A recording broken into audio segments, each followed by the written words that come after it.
Yes,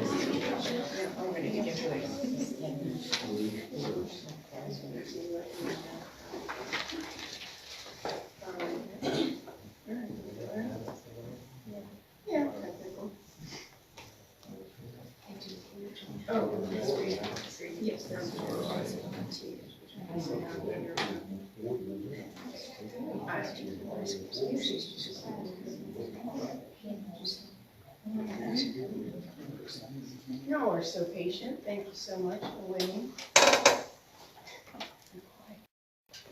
You said she'd look at it later. All right, well, we'll go ahead and get started. Thank you, everybody, for being here today on this rainy afternoon.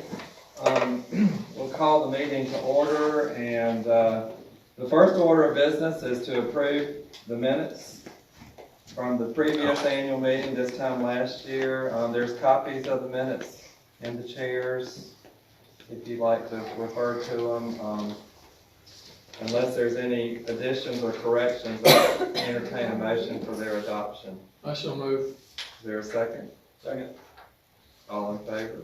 Aye. Any opposed? The minutes are passed. Thank you. And at this time, I'd like to call Paul Woody forward. He's going to give us our treasurer's report. Thank you.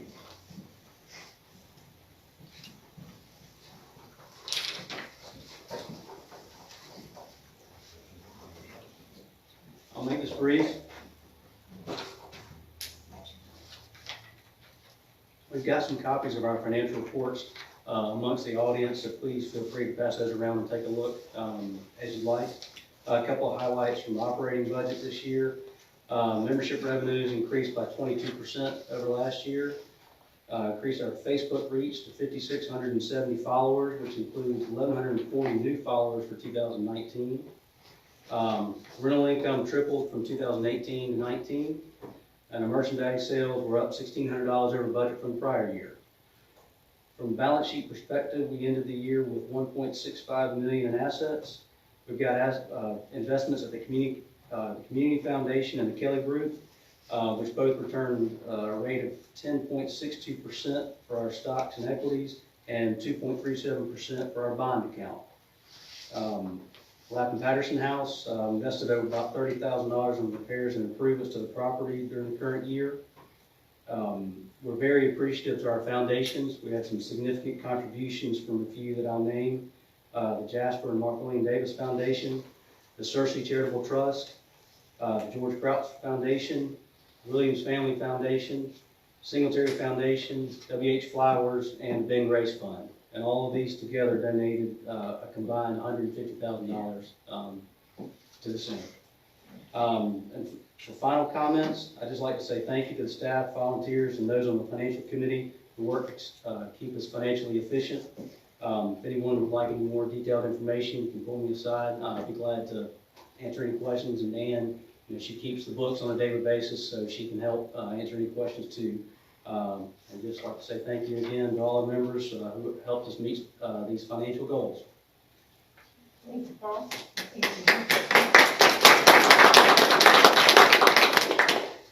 Okay, so now to a little housekeeping. We want to say hello to some new board members and say thank you and goodbye to a couple who are rotating off. So I'm acting in the role of our nominating committee chair today, Julie McPherson. So first I want to thank the folks that are rolling off. We have two of them here this afternoon. We have Linda Moore and John Hand. So Linda, if you can come up first. And we want to say thank you for your years of dedicated service. And we have a little parting gift for you that we've had made, and we hope you enjoyed it. And a little representational artwork from the History Center. So if you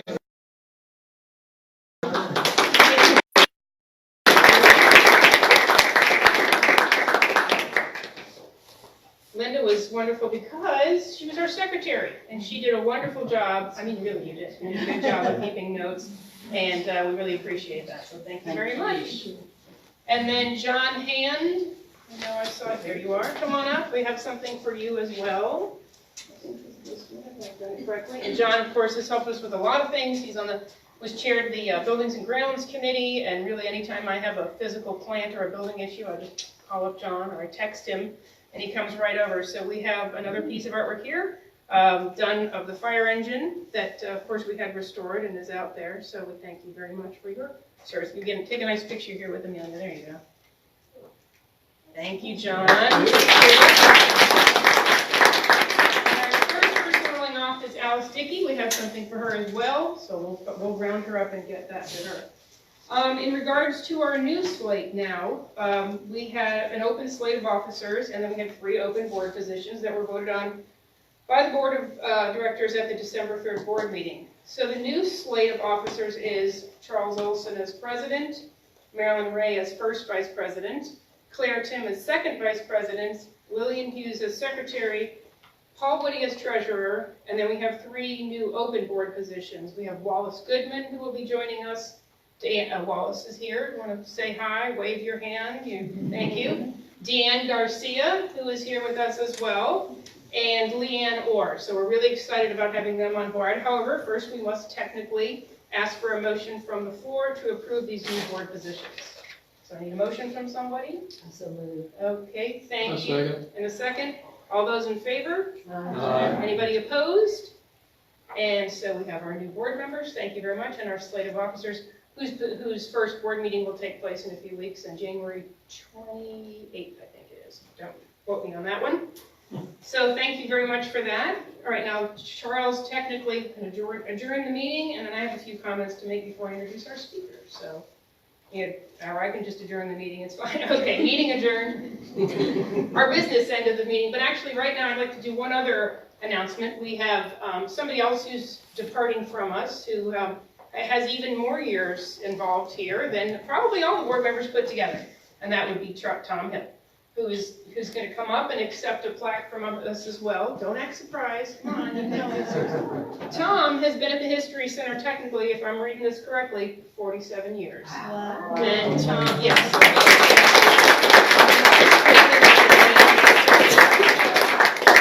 And Tom is recently married and wants to enjoy his new bride and new kitchen and all kinds of things at home and do traveling. And so I admit I was a little bit shocked when Tom said that, but I also understand that he's not going to go too far. He'll sort of be. Oh, I'll still be around. There you go. It's been a labor of love. I spent 47, half my life here, so I can't eat it. Right. Tom is sort of ingrained in the whole institution and has lots of stories, and I'm sure he'll be calling on you for lots of things. But thank you very much, and thank you.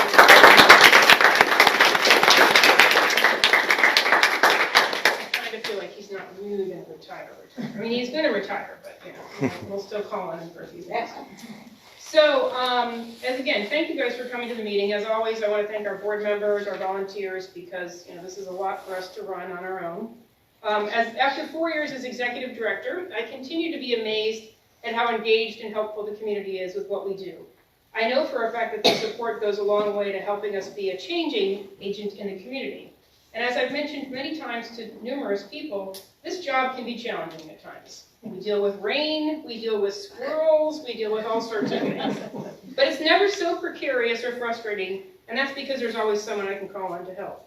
But we do still have a lot of challenges and difficult work ahead of us. For the known things that we do, summer camp, chicken purlieu, etc., and for the unknown things, the leaky roofs, the faulty HVAC units, vegetation that, I like the winter. I don't like the winter weather, but I like the fact during the winter stuff stops growing, because when it keeps growing during the summer, we have to keep up with it.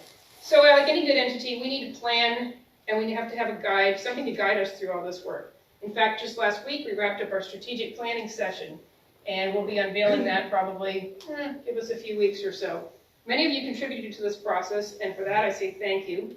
Because the most important thing about a strategic plan is that it comes from the community and from the board and from our partners. I know that the staff and myself are very excited about having a tool that will keep us on track and focused. But make no mistake though, this plan will not prevent squirrels from setting up house in the log house or from trees coming down in a storm, which thankfully they did not last night. But it will help us put processes in place to quickly and efficiently deal with those things when they come up. So when the plan comes out, I encourage you, we'll send it out via email, and I encourage you all to take a look at that, and so you can see what we're all going to be going through in the next 3 to 5 years. So this is a perfect segue into then, how does a museum deal with something when perhaps trees come down in storms or things like that? So when we were thinking about today's program, I was talking to the staff and I said, I'd like it if we could reach out to the wider Southwest Georgia Museum field to share with you how like-minded cultural institutions deal with unexpected events. And my reasoning behind inviting Ms. Paula Williams today to speak with us is that as we work through our goals and objectives, I know that we want to stay prepared for what's going to come up. Again, we can't stop these things from happening, we can't prevent them, but we can be better prepared, and we never want to say never, right, Paula? So let me introduce Ms. Paula Williams. She is the former executive director of the Albany Art Museum, officially retired in October of 2019. She has 2 decades of experience in management, fundraising, marketing, and communications. In 2017, she led the Albany Museum of Art through 3 major disasters, including 2 tornadoes and a hurricane in 2018. She managed emergency and disaster response, art conservation, and construction teams to reopen the current facility within 9 months of the first tornado, which is pretty impressive. She negotiated with stakeholders along with city and county government to pursue a downtown relocation and secured $5 million in public funding. She was also the director of marketing for the AMA in 1987 and was promoted to executive director in 1990. During that time, she led the museum to accreditation from the AAM, making the Albany Art Museum the 3rd museum in the state of Georgia to become accredited. Her experience includes working as a communication consultant for a hospital system in Washington, managing editor of the Albany Area Chamber of Commerce, and executive director of the Dougherty County Medical Society. So without further ado, I give you Ms. Paula Williams.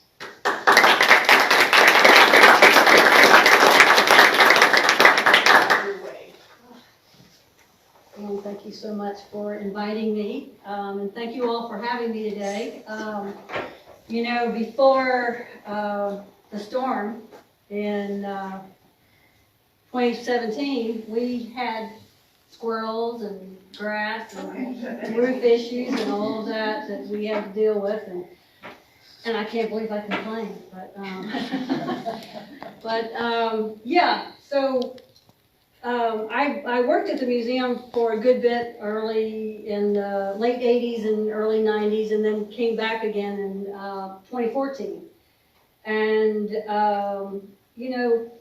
the museum, the Albany Museum of Art, Albany is like Thomasville, but is really struggles in a lot of ways. There's a lot of poverty there. The city really had a bit of trouble really coming back from the recession in 2008. But they're back on the right track. Things were moving along. The museum membership started to grow like yours, and congratulations for that. Sounds like you guys are really doing some great things here. So I think before I tell you about what happened in 2017, maybe give you a little bit more background about the museum. It does have some similarities to yours, I think. We were formed in the early 60s by volunteers, very much like you all. And it's, from what I remember, it was a strong group of women, right? Yeah. Yeah, us too.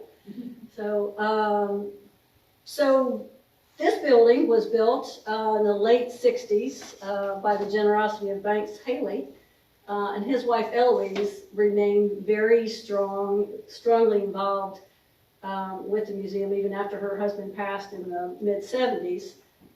He did not live to see the new facility, which was opened in 1983 after a $2.1 million campaign. I wish we could build it again for $2.1 million. Excuse me. So we opened this new facility in 1983, and Jimmy Carter was there, and the governor was there, and we had a beautiful exhibition from the Phillips collection in Washington. And we had a new permanent collection of traditional African art that also opened in this facility. And as Ann mentioned, in '92, I had the pleasure of working with the museum to lead them to accredited status, which they've maintained to this day. It's a very rigorous process, making sure that you are following proper standards and procedures in the museum, that you are For us, because of the sensitivity of our collection, we have not only a large African art collection, but very large collection of prints and photographs. So our, and in most art museums, I can't think of any not, temperature has to be constant at 70 degrees and humidity constant at 50% plus or minus 5 degrees, 5%. Not real easy in South Georgia where it's really humid. So that was another challenge that we had. So we grew. Like you all, I understand this is somewhat new, this space. In '98, the museum had another campaign and built a children's gallery called Amazing Space, a little interactive, hands-on gallery. How many of y'all have been to the Albany Museum of Art? Anybody? It's worth a day trip.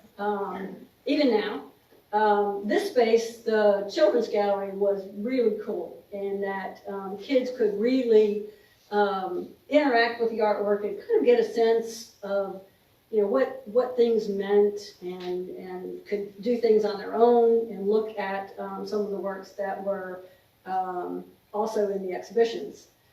We had a second expansion in 2013 and a huge catering kitchen, and our Wilson Auditorium was expanded, new roof, and it's beautiful, really, really beautiful. Where is it located with respect to other things in Albany? It's right next to Darton College. It's on Gillionville Road. There's really not a whole lot else on that street, but Darton is right next door. In fact, the Haley family owned that whole tract of land, gave that property that Darton is located on to the college, and gave us, actually, then the college allowed us to build the building on the property, but they own the property. They own the dirt, we own the building. It's complicated. Yeah, that was another challenge. So our exhibitions, we have 6 gallery spaces, 3 galleries upstairs, and that houses our permanent collection with the African art collection and the permanent collection, and then we had those 2 galleries for that. And then the bottom floor, we had traveling exhibitions, and we would do somewhere in the neighborhood of 10 to 12 exhibitions a year, which was pretty ambitious. Some of them were small, some were just, sometimes we just had one specific gallery for school kids work and community work, but we have a main gallery that had at least 4 exhibitions of national repute. We tried. Sometimes you can't always afford to do everything you'd love to do, but and some of it's getting just ridiculously expensive. Anybody in the insurance business? Wow. So, yeah. That is a shot of our African art collection. It is, the bulk of the collection was donated by a woman named Stella Davis, who was from Albany, and in the 50s, as a single woman, she traveled and worked in Africa and Ghana primarily. She worked for the State Department for 16 years in Africa, which in my mind is pretty amazing, a single woman in the 50s doing something like that, especially somebody from Albany, Georgia. That just didn't seem like a Southern lady sort of thing. But so while she was there, she collected some things, and I actually knew her and her mom. And she would bring things, I mean, it was just everywhere in her house before the museum was built. But it was because of this initial donation from Stella that we were able to leverage through other collectors to give to the museum and increase the size of our African art collection. This was the last iteration of this gallery. It's been through many transformations. It needed another one. That's another shot of that gallery. A lot of wood, a lot of textiles, and I know you guys have a lot of textiles in your collection. In December of 2016, right before Christmas, we opened an exhibition of, I just went completely blank, Howard Finster. And most of the work in that exhibition was on loan from one collector. About 50 of the works were from one collector. 4 were from the Georgia Museum of Art, and there are a few more that one of our trustees had some pieces of Finster's. And Howard Finster is a folk artist from North Georgia area. Really interesting guy, no longer with us, but his goal was to create like 5,000 works within a certain period of time. And I think he went on to exceed that tenfold. It was a popular exhibition. We had some great programming that we wanted to do after the holidays, and we had a big program plan. So that was fun. It was a fun show if you like folk art. Lots of writing on his work. He was deeply, deeply religious. Sometimes we would take some of his, and other artists, we would, put information like this, and we had that really big on one of the walls. And I thought, God, it's a little prophetic, isn't it? So when we left the building, Christmas time, let's go home, holidays. January 2nd, we were hit by this horrendous straight line winds, and I told him that sneaks up on me. This hit South Georgia. This was down the block from my house. It was amazing. So we got up the next morning, after hearing the trees crash, and you hear about the trains, but it was like this, sounded like weird thunder, and just like kept coming and coming and coming, and I realized it's trees falling. My neighbor across the street lost 82 trees. We lost 12, and they're all tall pines. We woke up the next morning, and I know some of y'all might have gone to bed last night thinking, what's the weather going to do today? I'm glad we didn't have a disaster today, right? So we got up the next morning knowing, we'd gone out that night, we had no power. It was so eerie looking outside. My neighborhood was a mess. And I am 4 minutes away from the museum. So I knew that, this is not good. So my husband and I said, let's walk. We had trees in our driveway. There's no way we could get out. We start walking, hit Gillionville, and saw someone we knew. And he gave us a lift. And what should have been a 4-minute drive took us about 45 minutes because we had to go completely around town to get back to that, but we could. So that, you can see part of that roof on the side just peeled back. So rain poured in. We didn't have power, and we didn't have power for like a month. This is the scene that we walked, when we first arrived at the museum. I thought, let me just start taking pictures. And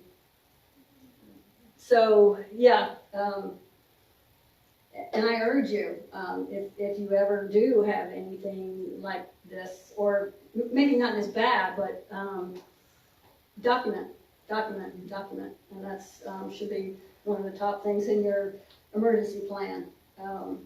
So those storms not only caused significant damage to the museum, but wow, in the state and in our community, it was pretty significant. So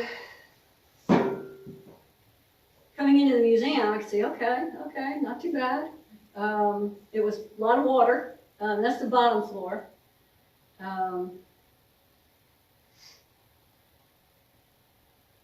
That's from looking outside, from the interior of the museum, looking out at some apartment complex. So we had a really kind of crazy roof. It was, some of you might, I can't remember what it is. It was some kind of membrane, but it was weighted with these large rocks, which seems kind of crazy now, because these rocks became artillery. And across the street, those cars were pelted with these rocks, and the apartment building had windows blown out. And that white foam was everywhere. It was a mile down Gettysville Road. That was one look at the roof. I have an extreme fear of heights, but you kind of lose some of your fear. And I did climb up and see. I wanted to see what it looked like. Those were just our officers walking in. So if you think you're gonna go in and use your computer and say, let me just look up and see what our emergency plan says to do, well, that was not happening. Our computers were soaking wet. Nothing worked. Of course, there's no power, so you're not going to be able to do that. You can't really get into your files because they're soaking wet. Everything in your filing cabinet, it was a disaster.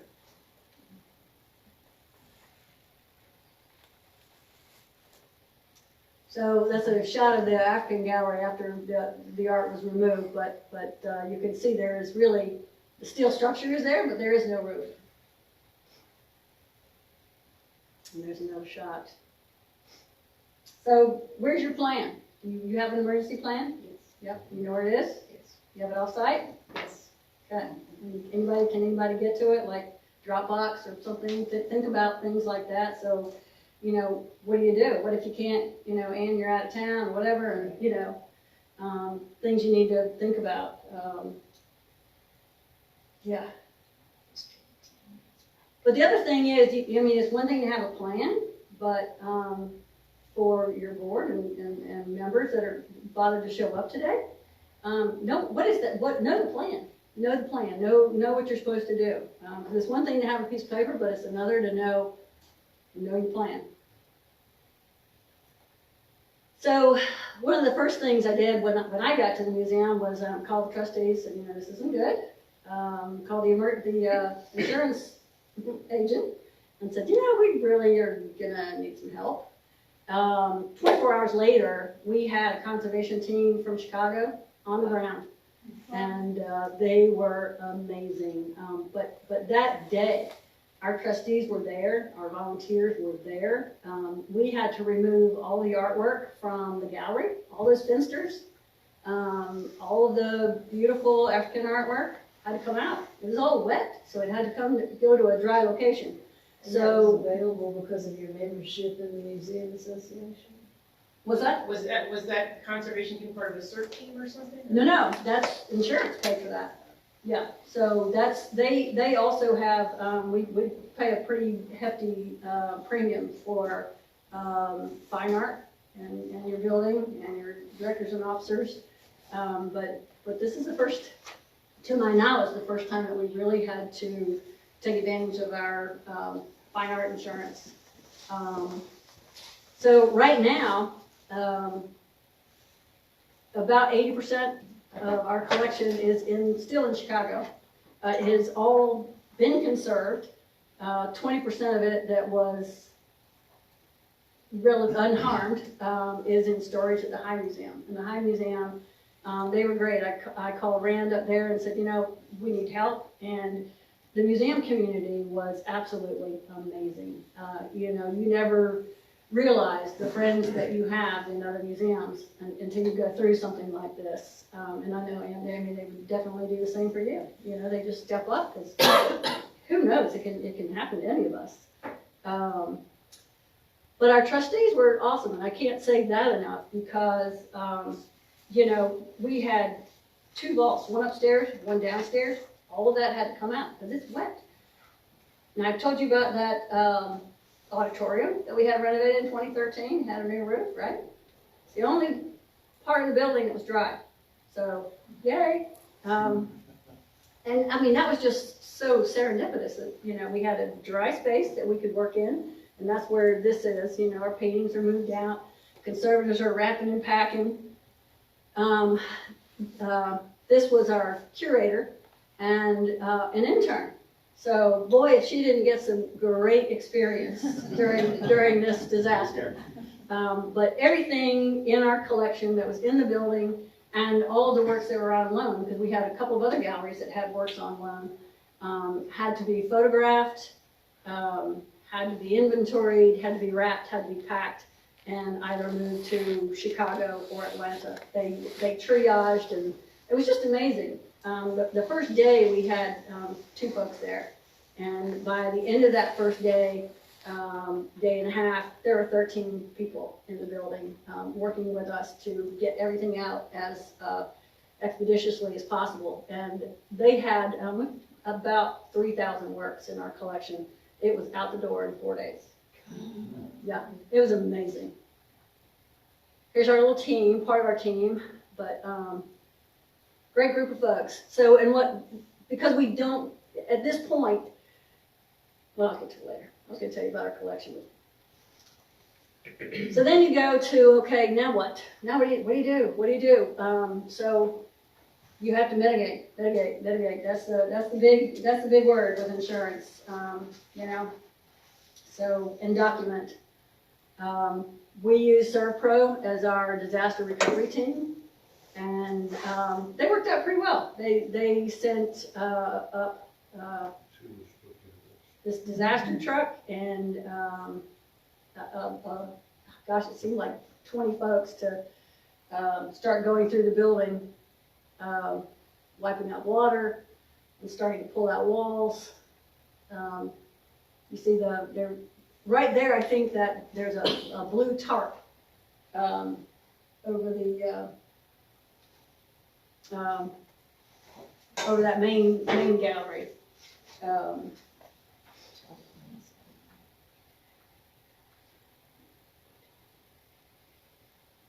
And January 22nd, 3 weeks later, we had another tornado. Yeah. So this is in East Albany. 16 people in the state of Georgia died during that tornado in the state of Georgia. It was in 2 days.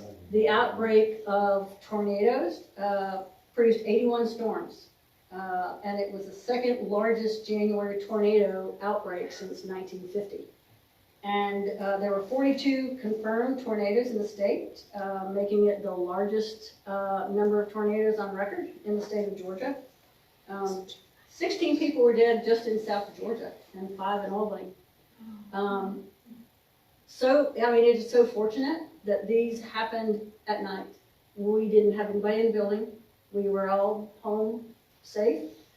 But a lot of people weren't as lucky, and in some ways it's hard to complain when you walk away with your life, and you know that's the most important thing at the end of the day. But it was devastating for Albany, and Albany just nobody does, but we just didn't need that. But with our little blue tarp roof that, you know, you still see around, and I know there's been some stuff around here, and I know you know those blue tarps. There you go. More rain, more water came into the building, saturating the walls, so more walls had to come out. So we basically stripped that building down to the studs.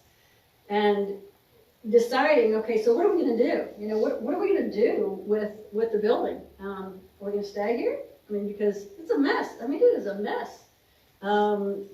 Because it's a steel structure, it's still pretty sturdy. It didn't get blown over. I really thought, oh, we're walking away from this. But, you know, we were lucky. And we also thought, you know, we're not going away, and in some way, we're coming back somehow.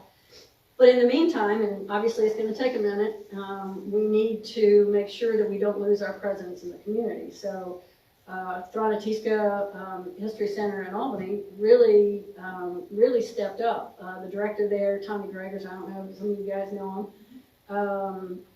He was really a godsend. He helped get us a generator from the city and worked with us and offered us a location to have some of our programming. We had some off-site exhibitions at the River Aquarium, at the Civil Rights Institute, so we were able to operate while all of this is going on. I used to know the name of those hoses, but that's part of the mitigation, because you still need to get all the humidity out, dry the building out, because you've got these walls that are disgusting. All of the furniture, these teams, they filled up all of those big containers and just furniture and files and, you know, so what do you do with your files? So we had, you know, nothing, we had some things digitized, but we had probably 17, 18 large filing cabinets crammed full of files, and then another big stack of files, all paper, all soaking wet. So History Museum, they also have an archive building there. They froze and then digitized our files, so oh, it's great, right? One of my colleagues, so as we were getting down the road, and I was telling Ann, I started calling some colleagues and said, you know, do you have any advice? I mean, and I got some really great advice from folks in Baltimore to the folks in New Orleans who had been through Katrina. And Susan Taylor, the director of the New Orleans Museum of Art, told me, she says, you know what, don't ever let a good disaster go to waste. Okay, great advice. And in a way, you know, she was right. I mean, you don't ever want anything like this to happen, but you have to look for the good. I mean, it'll kill you if you don't. We basically operated out of that auditorium that I was telling you about. So there were, by that point, maybe 5 staff members. Some didn't have jobs anymore. We had our special events person, but obviously it was going to be a while before we didn't have a special event there. What happens when you have staff contracts and then there is no more? We don't have staff contracts. Oh, Yeah. They might now. We didn't then. So, yeah, but that would be, yes, that would be, you'd have to figure that out. And something to include in any kind of plan. What do you do? If there's no work, are you still paying your staff? But during this period when we're trying to decide, so what do we do? Do we rebuild the building, or do we just sell the shell and go somewhere else? And the city of Albany, the downtown manager called me, and city manager said, you know, we'd really like for you to consider moving downtown. And for me, that would be like a dream come true, because somebody asked me where we were, and we're kind of like out in the burbs a little bit, and not on the beaten path. You know, if you were coming to the museum, you're coming to the museum, and unless you're a college kid, they're not going to come over there. I'm just saying, some do, but probably not. We have a tremendous number of school kids that come, but if we were in downtown with so many of our other cultural institutions, we could be the anchor of our downtown. And we have been trying in Albany to revitalize our downtown. And you all have done a magnificent job here. I come and visit every now and then and take advantage of your great restaurants. But we want that in Albany. And I really think that any great town has to have a vital downtown. And we don't. And we really felt like, wow, this can make a difference. So we began looking for buildings, figuring out how we're going to pay for it. The city agreed to help us with some of the costs. We did some the county also ponied up, and there's something called a new market tax credit because we are in an economically deprived area that we qualify for that, and there's another grant that we qualified for. So we were on a mission. But during that time, as I said, you know, we still couldn't disappear. So we decided to reopen our bottom floor, and we have 3 galleries open, auditorium open, and we were reopened by August 24th. The children's gallery is in the, I think, as I understand it, there's a new director that started at the museum in October, and I think he's finishing out some of the upstairs offices now. The children's gallery is still unfinished. That was, boy, that was a disaster. And all of those pieces in there were all custom built for our museum, and mostly wood and all completely destroyed. That is sort of operational. We've done some kind of creative things in there, but the idea was to not spend a lot of money on that building because we were going downtown. It didn't happen as quickly as we would have liked. In fact, it's been a really hard, long process finding a building. So we really like, there's an Albany Herald building, it's a historic building downtown, it's beautiful, has lots of problems in the basement, it's 3 floors. It wouldn't work for us. To be able to climatize that building would have been a nightmare. We did find a building downtown. It was an old belt department store, 2 stories. It was basically a blank canvas, so to speak, a rectangular building, and had a little building. It's an L shape, but there's another little. It was a Western Auto when it was built. Tear that down, build a sculpture garden there. So we had our eyes set. This is our place. It's 50,000 square feet, big place for us. Current facility is 25,000, so a big jump. So how are you gonna pay for it? The guy that owned the building, oh gosh, it's worth so much money, and it's been vacant for 20 years, right? And he just kind of couldn't see this, that, really not worth that kind of money. But he knew that the city was helping us, and he wanted to help us spend that money from the city. So, in the meantime, we were doing our due diligence, working with our engineers to make sure it's structurally sound, mechanically sound. We have a great building and grounds guy too, like you, I'll bet, John, that really helped us with this process too. He's a retired engineer and worked with us to work through this whole process. One of the things that we did find that there were some environmental issues with this building. And so that's the building. You see that's the Western Auto, that would have come down. It's not a particularly attractive building in this shot. But again, they found, okay, so it's got the asbestos, and there's, obviously there's asbestos in the flooring and lead paint, and oh great.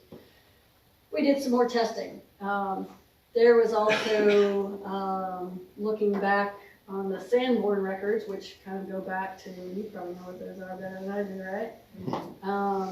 What was there before?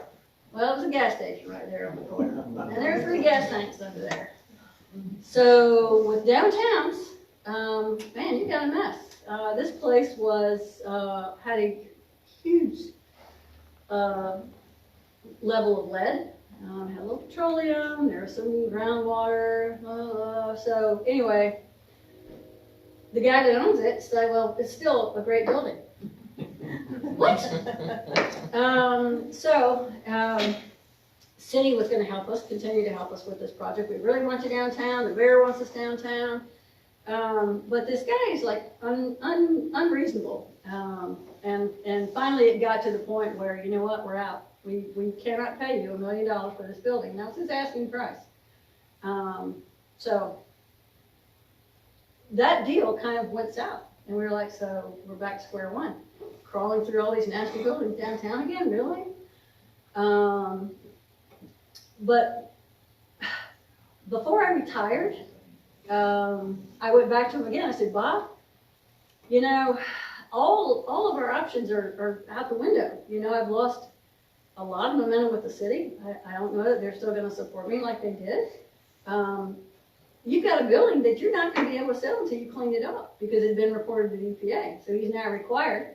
And who's going to want to take it now? Who's going to want to buy it, right? We've got somebody after 20 years that wants this building.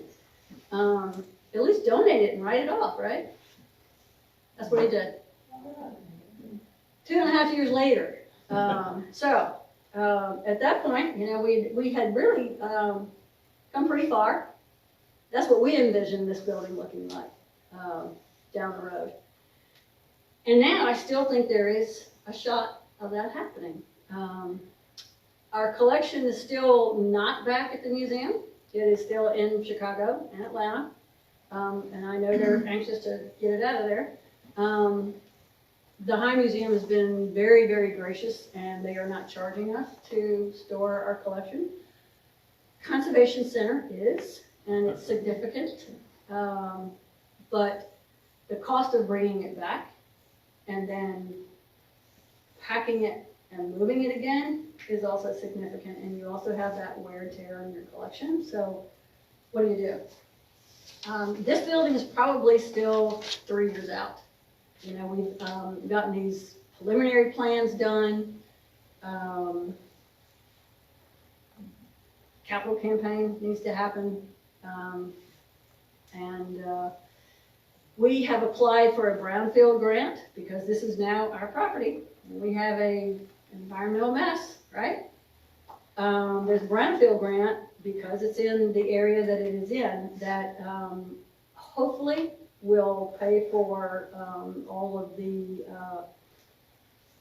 removal of environmental hazard and waste. So we will know, we applied this fall and should know in the next, and I keep saying weeks, not really, they should know in the next couple of weeks. And it's like a little over $500,000 grant. So that's where we are now. It's a lot of the things in our plan were not anything that we planned. Some of the things that, you know, overall, I'd give us a B+ on our response to the disaster. I mean, you can't see the future. Things are going to happen that, wow, that was a curveball. Whoever would have thought your roof would be blown off? I mean, really? So it's hard to plan for everything, but you know, since that time, we've gone through every single plan we had, and we have gone through extensive training with disaster training. What do you do when there are people in the building? What do you do if there's an active shooter? What do you do if there's this? What do you do if there's that? So preparedness is your best friend. Staying positive doesn't hurt, and because it's extremely stressful. It'll be extremely stressful on your staff. I cannot say that enough. It's very stressful because they live this and breathe this every single day, getting through that. So yeah, but anyway, so that's where the museum is now, and I will entertain any questions that you may have. Didn't want to keep you too long. I know some people might be curious why you didn't move stuff out before the storm, but because this was a straight line thing, you didn't know it wasn't a hurricane. It wasn't. No, and nobody really, you know, we were really the first ones kind of hit with this. You know, I think you're a little down the line, so you knew kind of it was coming this way, right? I don't know. We just never thought in a million years that it would hit us, and yeah. So this building withstand high winds? Is it certified for, will it be certified for high winds?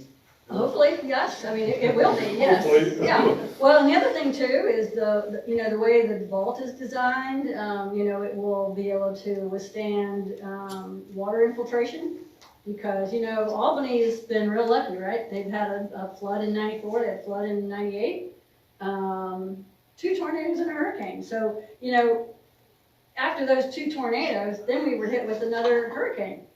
And fortunately, a little water came in, not from the roof, thankfully, because they have a brand new roof over the entire building, well over $500,000 roof.